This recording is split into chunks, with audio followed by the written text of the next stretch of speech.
Okay, so this was supposed to be a Garou video, but then Capcom brought out a trailer out their ass for a new Capcom fighting game collection featuring a lot of their games from the late 90s and the early 2000s. A lot of what I'm seeing is pleasing to my ears, my eyes, and my heart, particularly the CVS games and Street Fighter Alpha 3. But the thing that makes me lose my shit the most is that after so many years of being stuck in the Dreamcast, Capcom finally looked towards the way of Project Justice and is giving it its time in the sun. We're finally getting a port of Project Justice in HD and online as a part of Capcom's new collection, and I am super excited. Capcom has been slowly improving the health of their fighting game division over the past few years with the release of this, plus the release of the Marvel collection.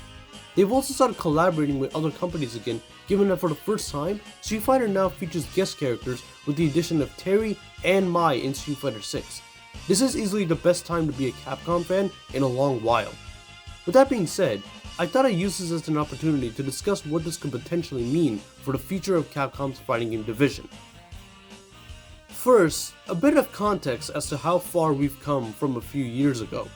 In the mid to late 2010s, Capcom's fighting game division was run by a guy named Yoshinori Ono. He's the guy responsible for bringing back Street Fighter with the release of Street Fighter 4, a game beloved by so many. Then, as the release of Street Fighter 5 was on its way, people were looking forward to what the game had to offer, given that the beta had also come out and was received very positively. I was also one of those hopeful few getting excited for the game's release, especially since it's the only game, except for the Marvel collection, that I've ever pre-ordered. Then it came out, and it turned out there wasn't really a lot of meat on the bones of this game. At launch, all we really had were online mode, training mode, survival mode, and a bullshit kinda not really arcade mode. Here's how it worked. You pick the character, the cutscene plays, fight 1 happens, 2 more cutscenes play, another fight happens, and then 1 final cutscene plays. That's it. That's your bullshit arcade mode. We went from 8 fights to 2.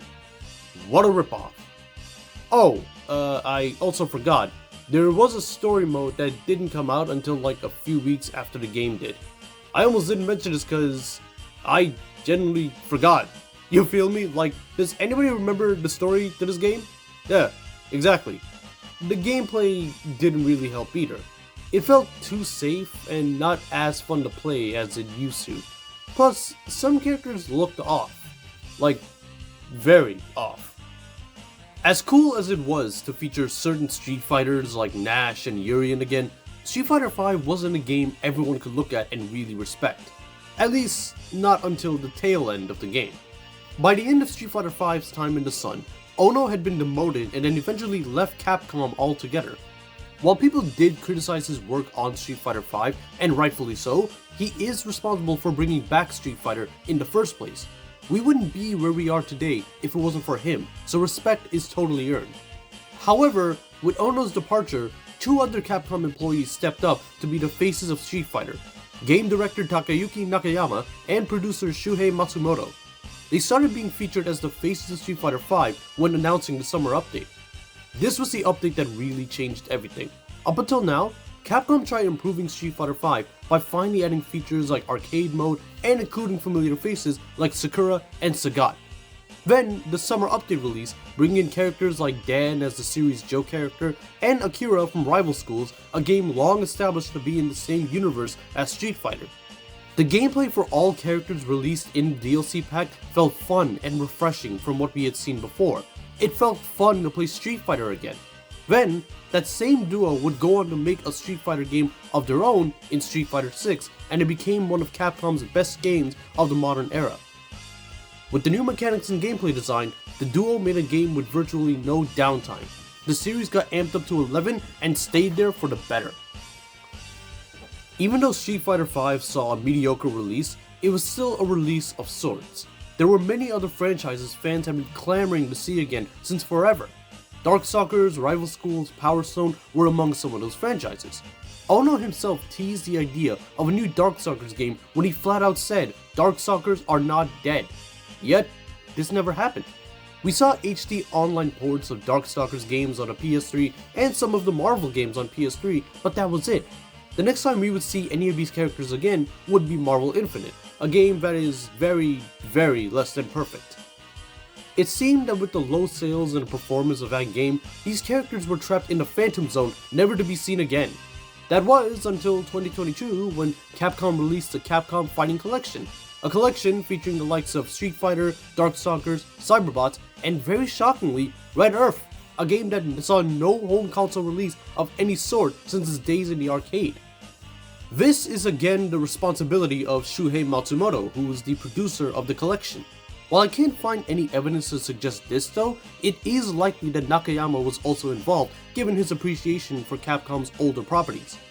Sales for this collection were high enough to convince Capcom to do this again twice over, with the announcement of the Marvel vs. Capcom collection and the Capcom Fighting Collection 2.